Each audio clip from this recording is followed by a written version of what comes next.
एहसान फरामोशी, ना रेलेवेंस ना हैसियत। पहली बात तो कामरान शाह साहब ये है कि नवाज शरीफ ने ये मुतालबा करके क्या गलत कहा है।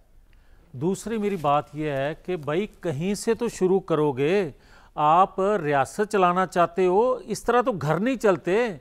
और दूसरी बात मैं ये कहता हूँ कि ये कह रहे हैं आधा सच बोलते हैं, भाई पूरा सच क्या है आप बता दें। आधा सच तो उन्होंने बोला ना, आप पूरा सच बोल के बता दें। तीसरा मुझे ये बता दें कि कौन सा एहसान, ये एहसान कि जनरल रहील शरीफ ने 2014 को धरना दिलवाया, क्या ये एहसान है कि जस्टिस साकिब निसार ने फैसला दिया, क्या ये एहसान है जस्टिस अजमत सईद ने जो कलमात कहे, क्या ये जनरल बाजवा ने आपकी पीडीएम की वन गवर्नमेंट बनाई जिसमें आप वजीर भी थे, वो उसकी बात कर रहे हैं मुबैना तौर पे। मैं उस पर भी आता हूँ, हालांकि मुझे नहीं पता बनवाई या नहीं बनवाई, इल्जाम ये है। मेरी अर्ज सुने, पहले मुझे ये बताएं कि क्या मुझे इस पे एहसानमंद होना चाहिए कि जो जस्टिस बंदियाल कर रहे थे, खोसा कर रहे थे, नहीं, या आपको मैं बताऊं, आपको एहसानमंद होना चाहिए कि जनरल बाजवा ने अपनी गलती रियलाइज की, उन्होंने इमरान खान से अपनी सपोर्ट विड्रॉ की, उसके नतीजे में आपकी गवर्नमेंट आ गई। आपको जनरल बाजवा का एहसानमंद होना चाहिए। इस चीज का एहसान उतार देते हैं।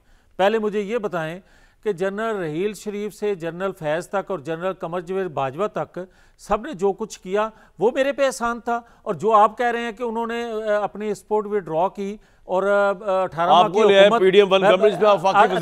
मुझे ये बताएं कि 2018 में आरटीएस बिठाया किसने था? ये मेरे पे एहसान है कि 2018 कर दिया ना आप लोगों को। एक सेकंड, अगर उन्होंने अपनी पोजीशन वाजिया की कि हम ए पॉलिटिकल हो गए हैं, अगर उन्होंने ये कहा कि हम अपनी सपोर्ट विड्रॉ करते हैं, तो गैर आईनी सपोर्ट थी ना। कौन सी आईनी सपोर्ट थी? भाई आपकी गवर्नमेंट भी तो बनी उस नतीजे में। नहीं, कैसे जनरल बाजवा को थैंक यू कहें? नहीं, जनरल बाजवा को थैंक यू ना कहें। जनरल बाजवा, जनरल फैज हो, जनरल रहील शरीफ हो या जस्टिस साहबान की लंबी लाइन हो, इन्होंने जिन ने बर्बादी में हिस्सा डाला है पाकिस्तान की, जो IMF आज लिख रहा है, इस वक्त मुल्क जो है वो एक बड़े स्टेबल माहौल में चल रहा है। आपसे जो होता है कर ले ना, आप किसी के खिलाफ मैं दुआ गो हूं कि मुल्क स्टेबल रहे, मगर मैं दुआ गो हूं आंखें बंद करके नहीं, मैं आंखें खोल के ये कह रहा हूं कि भाई आपको कहीं से एहतसाब शुरू करना पड़ेगा ताकि आइंदा कोई ऐसी हरकत ना कर सके। ना आप जनरल बाजवा स्टार्ट कर सकते हैं, ना आप जनरल मुशर्रफ से कर सकते हैं, ना जनरल राहिल शरीफ से कर सकते हैं, ना जनरल कियानी से कर सकते हैं। आप कुछ कर ही नहीं सकते। अगर मेरी पोजीशन होती तो मैं तो किसी सूबेदार का नहीं कर सकता। आपकी सारे सियासतदानों की बात कर रहा हूं। हाँ, आ जाए इस बात मिल के भी आ जाए इस बात, यही अगर इजाजत दे दे, मैं एक जुमला कहना आप लोगों ने हलवे खाए हुए हैं। सारे सियासतदानों ने जब अपनी गलती का इतराफ करते हुए इस मिसाक जमहूरियत किया था ना,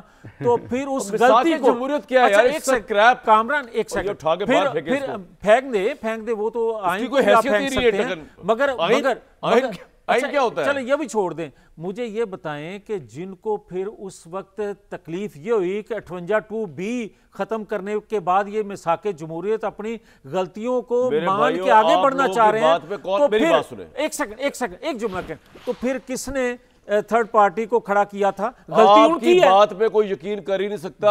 आप लोगों ने उस सदर को इस्तिस्ना दिया है जिसके मुतालिक आपका पूरा बयानिया ये था कि मिस्टर 10% है। अब आप चुप हो जाए एक मिनट। सैयद मोहम्मद अली साहब, सर क्या नए दौर का आगाज होगा इससे? ये जो नया चीफ ऑफ डिफेंस फोर्सेस का ओहदा है, इससे क्या नई चीज आएगी सर?